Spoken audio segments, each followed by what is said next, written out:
So hello everyone, this video is going to be like how you can tackle aptitude, because aptitude is very important topic, because like if you do some of your core subjects you will not get as much marks what you can get from aptitude. Like in each and every stream it is being asked for around 15 marks. Like 15 marks is basically 15% of the gate marks. So because gate paper is of 100 marks, so 15% is a very huge weightage, and so that's why you have to take aptitude very seriously. If you want to score 50 plus or something like that, or 60 plus 70 plus marks, then you should be targeting that you should be scoring like out of 15 you should be scoring like around 12 or 13 marks in aptitude at least. Okay, and it's pretty easy to score 12 13 marks, because like there are hardly one or two question in aptitude which is going to be like a really tough one, which will not be able to tackle. Otherwise, if you have done a, I will not say a very high level of like preparation, but if you have done a mediocre level of preparation also, you will be able to get 10 to 12 marks easily in aptitude. Okay, so before starting with the aptitude preparation, you should be knowing that where you stand. Okay, because aptitude, what aptitude actually is, it is basically your class 6 to 10th, whatever you have read in your class 6 to 10th maths. It's a like a bit of higher version of that, because aptitude consists of profit and loss, it consists of discount, it consists of like simple interest, compound interest, it consists of like various series, it consists of like shapes, spatial arrangement and everything. So all these things you have already studied in your class 6 to 10th. So if you have been a person whose maths is really good during your school time, basically till class 10th or 11th, then you will be find that aptitude is not that difficult for you. So you firstly you have to analyze like what is your level in aptitude, how good you are in maths in your school time. If there are people who don't have that much who are not that much comfortable with maths in your school time, you don't get many of the concepts or something like that, there are people. So if you are in that category, then you have to start aptitude from a very basic level. Okay, I will talk about it later on.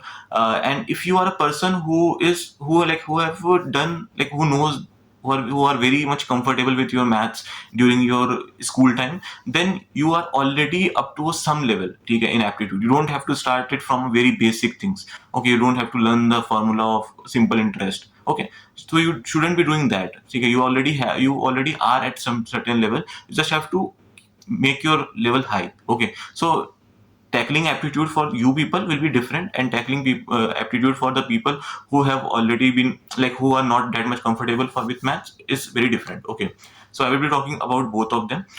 Before going into it, I will say that I have created a telegram group, or telegram channel, or a description box. I will be sharing a lot of dpps related to aptitude over there, so you can join it. Okay, so the link will be in description. Now let's start with like what is the actual syllabus of aptitude. Okay, so aptitude comprises of basically four parts. I will talk about one by one for each. So first is the verbal part. Okay, for verbal, basically you don't have any specific resource to prepare. Okay, because verbal is something either you know or you don't know.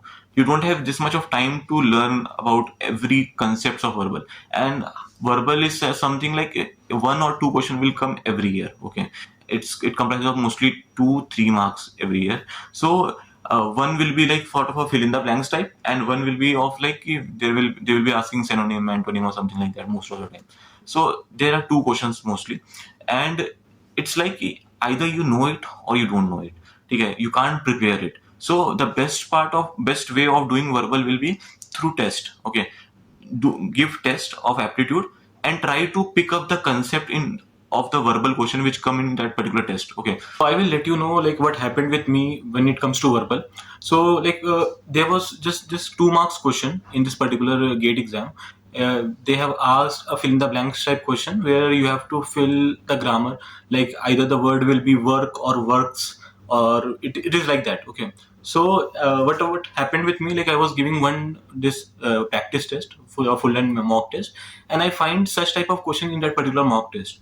Okay. Luckily, what I did was कि like after a particular test, I found that I wasn't able to solve that question at that particular time. So what I did कि after the question, while analyzing that particular question, I put that particular question on internet on Google, and then I get similar type of question, 2-3 questions also on internet, and I got like how to put the answers, like if it's singular, if it's plural, the answers will change.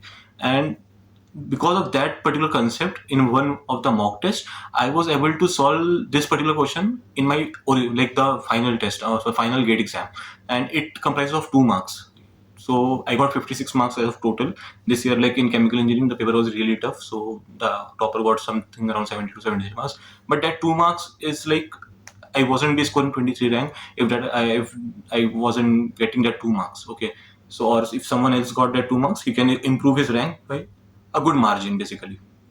So that's what happens. So the best way of preparing verbal will be through questions, because if you want to learn verbal, you have to learn articles, you have to learn adjective, adverb, and all those things. Like verbal is too much. Okay, like it's like grammar from class 1 to class 12, maybe like that. So it's not possible to learn verbal. What you can do is like that many times they ask synonym, antonyms, and all those things. You can do like you can just read 5 synonyms every day or antonyms every day, like that. You can do such things to make your English better if you are not that much comfortable in English. Otherwise, what you can do is like give mock test for general aptitude, give mock test, full length mock test whenever you will be starting, and through that mock test try to analyze the questions which you are not able to do and solve it again. Okay, so that's how you can do verbal. It's for everyone, like if you know or not, that's how you can do it here. Now the next topic of aptitude is quantitative. So in quantitative, what happens that they mostly ask questions related to graphs, okay, like data interpretation type questions, okay, some of the mathematical type question. It's quantitative, okay, more of the maths type question. So in this particular segment, it is like if you are good in maths from your very like initial phases, then you will find this particular section to be really easy for you. Okay, this type of question don't take like it will take some time to solve this type of question. Like there will be a like pie chart or a graph, something bar graph or something like that, and it will take time to get data from there, but it will be easy. Okay, and as the complexity of question will increase, the marks will also increase. So if you see that question is sort of a complex type and it's taking time, it's basically of 2 marks, so you can give that time. Okay, so if your maths is good, then you can do it from there. Okay, you can directly try to attempt questions, and if you are not able to solve any type of question, then go on YouTube or go on Google and just search that particular question and try to figure out how to solve this type of question if your maths is good. If your maths is not good, then I will suggest you like you can download NCRTs of class 6, 7, 8, like that, and try it. And mostly in any book you will find that last 2-3 chapters are related to graphs or something like that. So you can start preparing from there. If your maths is not that good, like if you're not that much comfortable in maths, then you can do that.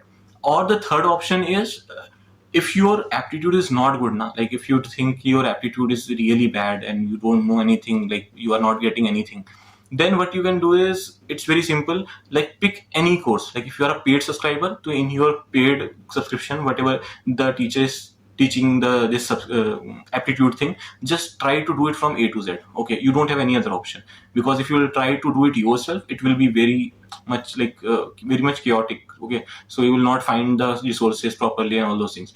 And if you don't have any subscription, then go on YouTube. You will find channels like An Academy, Physics Wala, and there are 2-3 more channels like which are totally dedicated towards GATE. So you do one thing, like go there, just search for aptitude. You will get playlist of 60-70 lectures like that. Some of the faculties must have taken that. Just go to it and finish it. Okay, if you don't know anything in aptitude, but if you know things, then don't do that, because doing 70-80 lectures of aptitude is not that easy.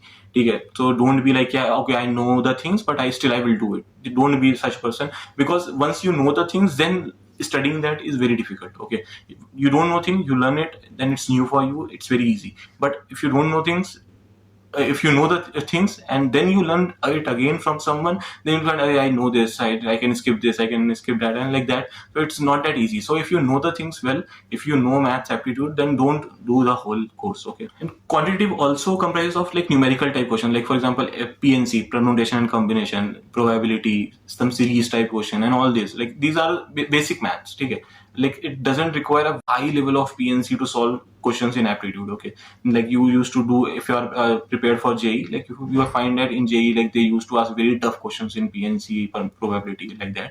But if it comes in this thing, general aptitude, it's not that difficult. It's pretty easy. It's sort of a pattern type question, like they every time they ask same type of question, just do the PYQs and that's it.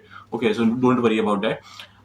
And next part is analytical. Okay, the third part of general aptitude is analytical. In analytical, they generally ask like logical reasoning, these type of question. Okay, so for these type of question, like practice is the key. Okay, and like these questions are sort of same. Like if you are like if you are prepared for NTSC, KVPY, like all these type of exam or some Olympiads, like you will be knowing how to do it. Like even if you have given some of the exams after your class 11th and 12th or something like that, like you will find that you have already solved such type of questions. And these type of questions like doesn't require a lot of preparation, but yeah, you can do one thing. You can go and look for this, like you can go and look for some concepts on YouTube or somewhere. Okay, you can do that because what happens that there are many type of questions. Like for example, there is some relation question, okay, blood relation question. Then there is like in that particular question you will find that there are 2-3 generations you have to connect. If you do it by yourself, maybe you will be able to do that question, but it's not that easy. Okay? Many times it gets more confusing. So just go on YouTube, search that particular topic, or if you're following any course or something, just search that particular topic, just follow that and try to do it. Okay, because by doing such thing you will find that you will get that concept. Okay, once you get that concept, then doing the questions is easy. So for analytical part, I will suggest you to try to look for that concept if you have never read. Okay, but if you have prepared it before in for any such competitive exam or something like that, then it's easy. Then you can directly go for the questions. And the last part is spatial arrangement type questions. In a spatial arrangement type question, for example, I will put my hand like this and I will ask you what is the mirror image of this particular thing. Okay, I will put a cube and I will say that if I open this particular cube, how will it look? Okay, I will give 4 options. So something like related to geometry, something like that will be asked in a spatial arrangement thing. So that doesn't have like any resource for practice as such. Okay, you just have to like any such resource to like learn these things. You have to just practice and practice. That's how aptitude is like, and especially this particular part, you just have to do practice, because you will learn every time you will see a new question, you will learn something, and eventually you will be getting a lot from that, and that will help you in the exam. Now talking about like when to do aptitude, okay, that's also an important thing, when you should be doing the aptitude. So I will suggest that if you are like if aptitude basically takes 3 months, I will say 2 to 3 months. If you have to complete the whole aptitude, it's not like you are doing aptitude daily. Okay, you can keep aptitude for weekends. On every weekend, try to give 3 to 4 hours aptitude. Okay, on Saturday give 3 hours or 4 hours to aptitude, and on Sunday give 3 to 4 hours to aptitude. You can do that. It's like not that much difficult. So on weekends, try to give 3-4 hours to aptitude, and you do this for next 3 months, and you will be finding that you have almost touched every topic. You are able to solve a lot of questions. Okay, so and you will never be perfect in aptitude. Remember this. Okay. Now talking like when to do it. So it takes 3 months. I might like my personal suggestion to you will be ki do it in the month of September, October, November, because then you will find that it will be like from December you will be starting your full length test now. So if you've done it before this time, you will find that, because for any subject you will be able to revise the things, but for aptitude it's very difficult to revise it basically, because it's too much. Okay, so you can't basically, and it's like not related basically. Some topic is something, some topic is other thing, so you will not, it's not that related also. So if you do maths earlier, it's fine, like you can revise it and do it. But for aptitude I will suggest you do it like 3 months before the time, like when you have planned to give your full length test. Okay, so it started from September, October, November, do aptitude, and then from December you will be giving full length test. You will find that it's very handy, and you will be able to solve a lot of questions of aptitude. So okay, so this is what like people have generally asked me, all these types of questions like regarding aptitude. I have tried to cover everything, and I will say that the free resource, whatever you will ask me in the comment section, I will say that go for any proper coaching platform. its YouTube channel, you will find Aptitude playlist over there. Okay, you will easily find it. Try to see multiple playlists. Okay, and just watch 1 or 2 lectures from each. You will find that the one which suits you, the one whose method suits you. Okay, there is a one teacher of an academy, Saurabh sir. Like he's his, I love his particular Aptitude part very much. So you can prefer that also. So that's what I have for you today. I hope this video will help you and you will be able to solve a lot of questions in Aptitude and will be doing very well. If you have any doubt, you can ask me in comment section. If you want a video on any of the topic, let me know in the comment section. I will try to make it. Okay, see you then.